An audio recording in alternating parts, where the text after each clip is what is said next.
достар, бүгін медовый тортын жасайтын боламыз. Ол үшін бізге сары май, бөлме температурасында тұрған сары май, ұн, әсел, сметана, 3 жұмыртқа және де шекер керек болады. Және 1 чайный ложка сода. Біз ыдысымызға әселімізді салып аламыз. Әселдің негізі натуральный әселді қолданған. Өздеріңізге жақсы, өйткені торттарыңыз дәмді болу үшін натуральный алу керек. Андай сұйық әселдерден де болады, бірақ мынаған қарағанда олар онша тәтті болмайды. Енді оған сары майымызды саламыз және шекерімізді саламыз. Қайнап тұрған судың үстіне қоямыз, яғни орысша водяной баня дейді ғой, сол сияқты. Қайнап тұрған судың үстіне қойып ертіп аламыз. Оған дейін біз сметанамызға 1 чайный ложка содамызды салып өлтіріп аламыз.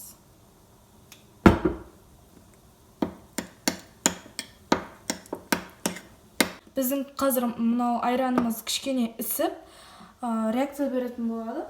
Айранымыз реакция бергенше жаңағы водяной баняға қойған массамызды жақсылап тұрып араластырып тұратын боламыз.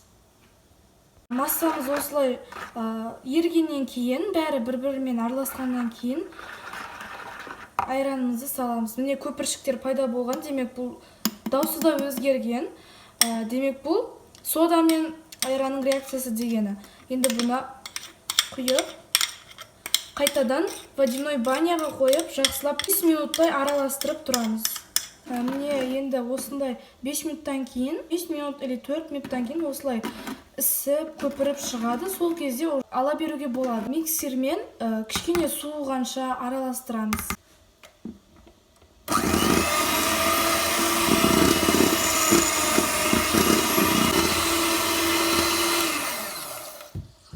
Кішкене суығаннан кейін жұмыртқаларымызды қосамыз. Біркелкі масса болғанша араластырамыз.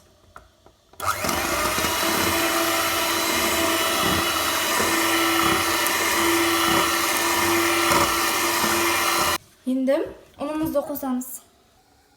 Аз-аздан салып араластырып тұрамыз.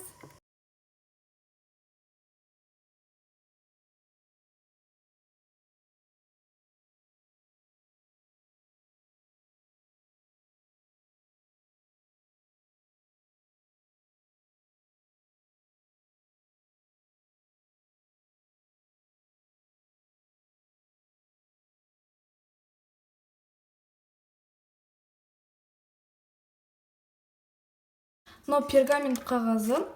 Мына жерде қалыптың салған кезде, қамырымызды салған кезде осылайынан ашып алу керек. Ал піскеннен кейін біз мынаны жауып қалыпты и осылайынан басып кесіп алатын боламыз.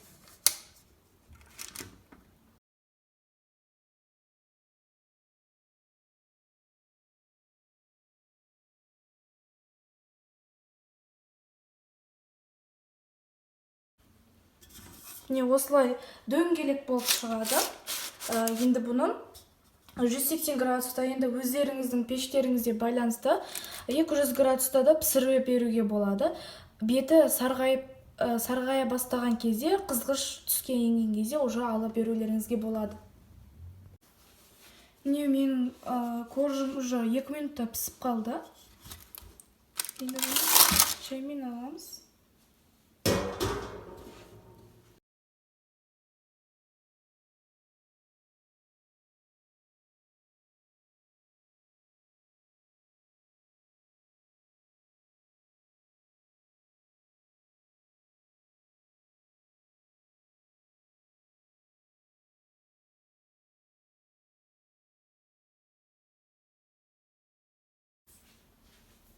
Міне екінші коржды пісіріп алдық. Қараңыздар.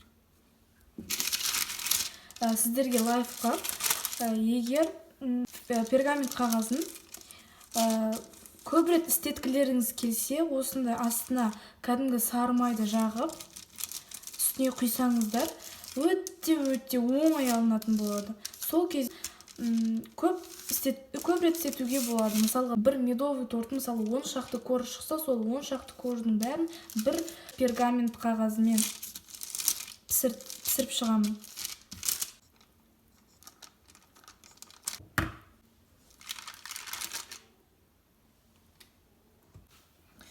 Менде жаңағы салған астын майлаған пергамент қағазы.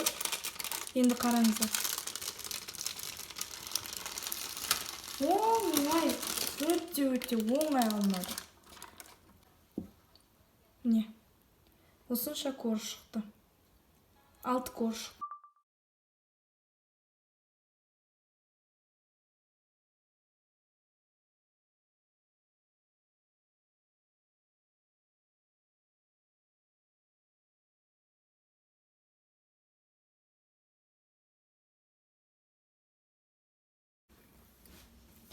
Енді торттың кремін жасайтын боламыз. Мына жерде қазір 700 мл сүт бар. Бұны қазір газге қойып қоямыз. Ысығанша газде ұстаймыз. Сүтіміз қызығанша осыған жұмыртқаларымызды, басқа құрғақ ингредиенттерімізді салып дайындап аламыз. Шекерімізді саламыз. Шекерді әркім қалай салады. Мысалға, мен 1,5 пиала саламын. Демек, ол 250 грамм деген сөз. Егер тәттіні онша ұнатпасаңыздар, 1 пиала, демек 200 грамм салсаңыздар болады. Мына жерде мынау сары болып тұрған ұн, ал мынау крахмал. Бұларды жақсылап араластырамыз.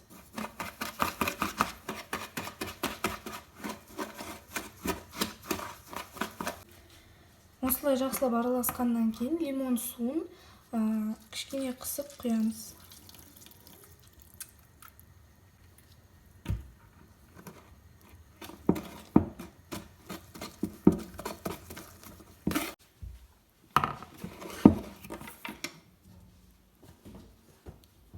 Енді қызып тұрған сүтіміздің кішкене бөлігін осыған құйып тез араластыру керек. Өйткені бұлда жұмыртқа бар, жұмыртқамыз пісіп қалмау үшін.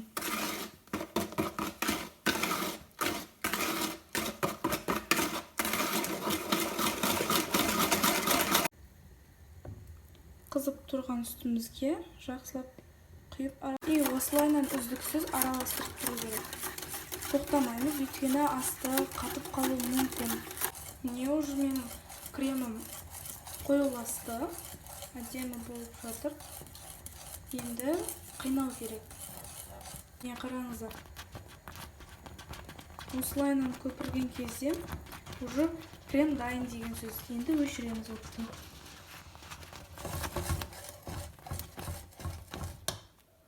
Осы ыстық кезінде мына майымызды салып жіберіп, ыстық кремге араластырып ертіп аламыз. Енді кремімізді суытамыз. Негізі бұны басқа ыдысқа салып, бетін пакетпен бірдеңемен жауып суыту керек еді, бірақ маған осылай ыңғайлы. Бір ыдысқа салқын су құйып алып, ішіне осылай кремді салып қоямын. Және де араластырып тұрамын, кейде сонымен суиды өзі.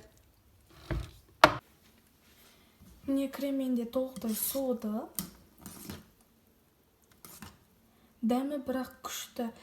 Обязательно осы кремді жасаңыздар, өте дәмді болып шығады. Құр өзін жей берсең де болады. Міне енді корждарымызды жинаймыз. Осындай қалыптың ыдысына саламыз. Кремді аямай құя сала беру керек.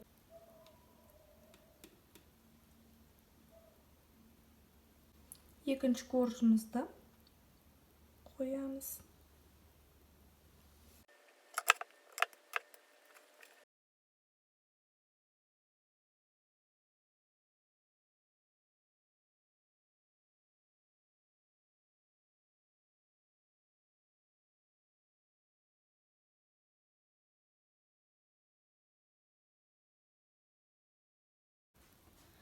Міне медовый осылай шықты. Торттан қалған корждардың қиқымдары. Бұл жерде қазір бұлар үгітілмей жатыр, сондықтан бұны мен пешке салып кішкене пісіріп аламын кепкенше. Неге үгітілмей жатыр? Өйткені бұл өте жұмсақ корж болғандықтан үгітілмейді. Бір-біріне қалай айтсам болады, мочалка сияқты болып қалады да. Сондықтан пешке кішкене күйдіріп, жоқ күйдіріп емес, құрғатып, сухарик сияқты. Крошкаларымызды кептіріп болғаннан кейін осындай пакетке салып, оқтаймен мұжып шығамыз. Осындай майда қылып үгітіп аламыз. Енді осыны торттың бетіне жағамыз.